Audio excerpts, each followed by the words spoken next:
Okay, so I've got my slab rolled out. This was my template, and here's my uh, cylinder that I'm using to form this slab cylinder. And again, make sure you have that cylinder covered with paper, and I'm going to show you why in a moment. Okay, this is looking pretty good. The ends should meet pretty closely. And I'm going to just set this down so you guys can see what I'm doing here. Try not to abuse the clay too much. They say that clay has a memory. So I'm going to go ahead and push this edge down and smooth that down a little bit. And then what I've got here is some clay slip, which is just clay and water. And you can use, especially when you're working with wet slabs, you can use just water. But I really prefer slip because it stays where you put it and it doesn't run onto the piece and weaken the clay, especially when you're working with wet clay slabs like I am. It's really nice when you don't have extra water kind of making it really slimy. So scoring and slipping is one of those things, like, you don't have to do it with wet clay, and go on the internet and look at various artists. They don't necessarily score and slip with wet clay. They might just use a little water. But you know what? You guys are relatively new to this, and it doesn't hurt to score and slip, and it gives you a better chance of not having that seam come apart in the firing. So I'm going to go ahead and say, hey, use your slip or your water. And then this is just too cool. It's a cork with a bunch of needles stuck into it. And this one, yay, is corn, which is totally appropriate for this class. And you can also just use a fork. A fork works great. And then I'm going to kind of slide those two together. And I'm liking the overlap on the bottom more than I'm liking it on the top, so I'm going to incorporate just a little bit of clay that I have here. And now my favorite tool, this wooden knife tool. I really love this part of the tool right here. It's kind of like the back of your finger, but it's really strong because it's wood and flat. I love smoothing things with the wooden knife tool. And I'm not putting a whole lot of pressure. I just want the line between the two sides. I just want that line to go away.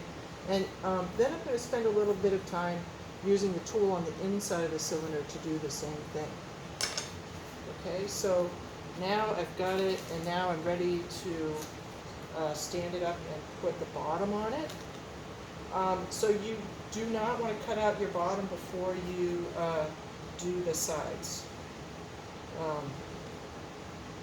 Don't do it, because this is now bigger than the original cylinder. If I do that, I'm going to have a bottom that's too small. And this way I can have one that's just right. So go ahead and trace around it.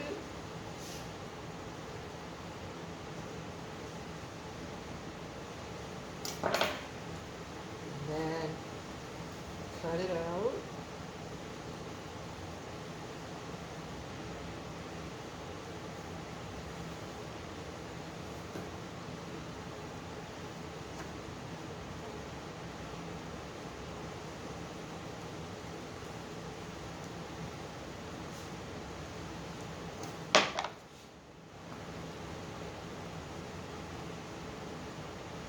Looking a little thicker to me on one side than the other, so I'm just going to roll it a little bit.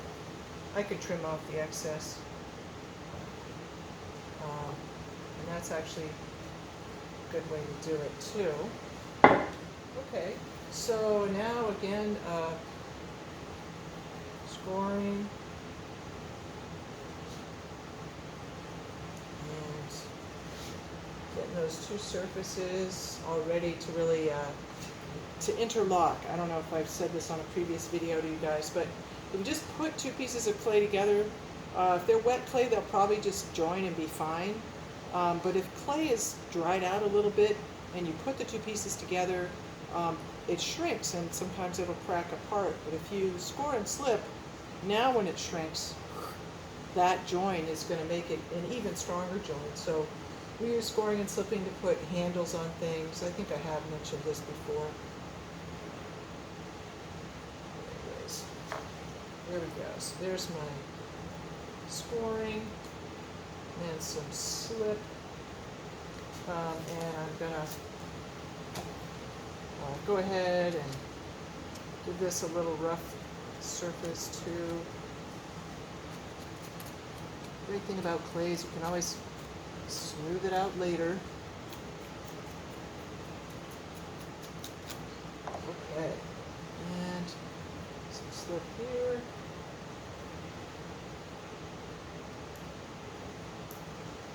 And ready to set this down. Okay, set it down on here.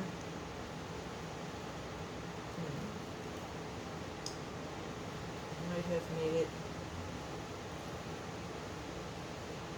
bigger. That's slit, make sure I get some right where the edges meet. Set it down in there. And now you want to kind of give it a little wiggle, and you'll see the slip start to kind of come out of the joint. That's what you want. The slip is kind of taking up all the space that you made with all your ridges. And once it kind of vacuums on there, you'll feel it. Just kind of suction on there. All right, so now I can trim it. And again, it doesn't matter if it's a little big. You can kind of slide that extra clay down over the sides, and that actually can help your joint to stay together. And that's testing my scoring right there. Oops, just a little bit. All right, that is not the end of the world.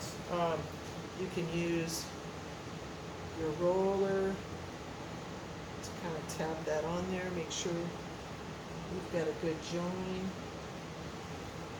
You could even roll it a little bit if you wanted. And now we're ready to do this part where you kind of slide them together.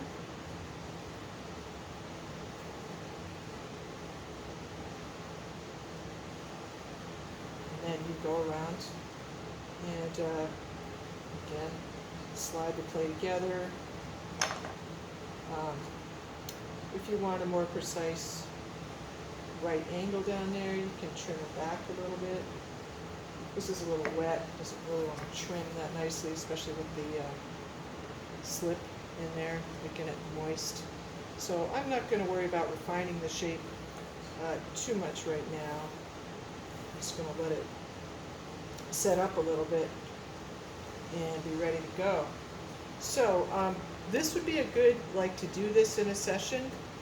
The most important thing though, do not leave the cylinder in there, because this wants to shrink, and if you leave the cylinder in there, it's going to get stuck.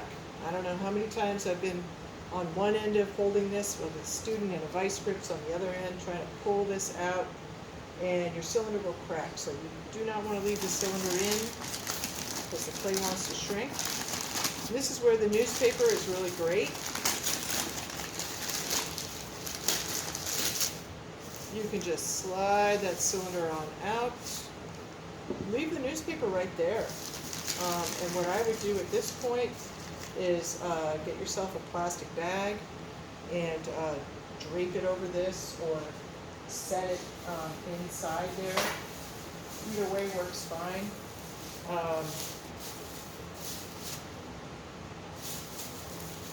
So gently pick it up, set it inside your plastic bag, and let it set up. You don't have to wrap it super tightly, but I wouldn't leave it uncovered. I would just set it like that and then just leave it there. Let it get firm, a little bit more firm before you work with it again.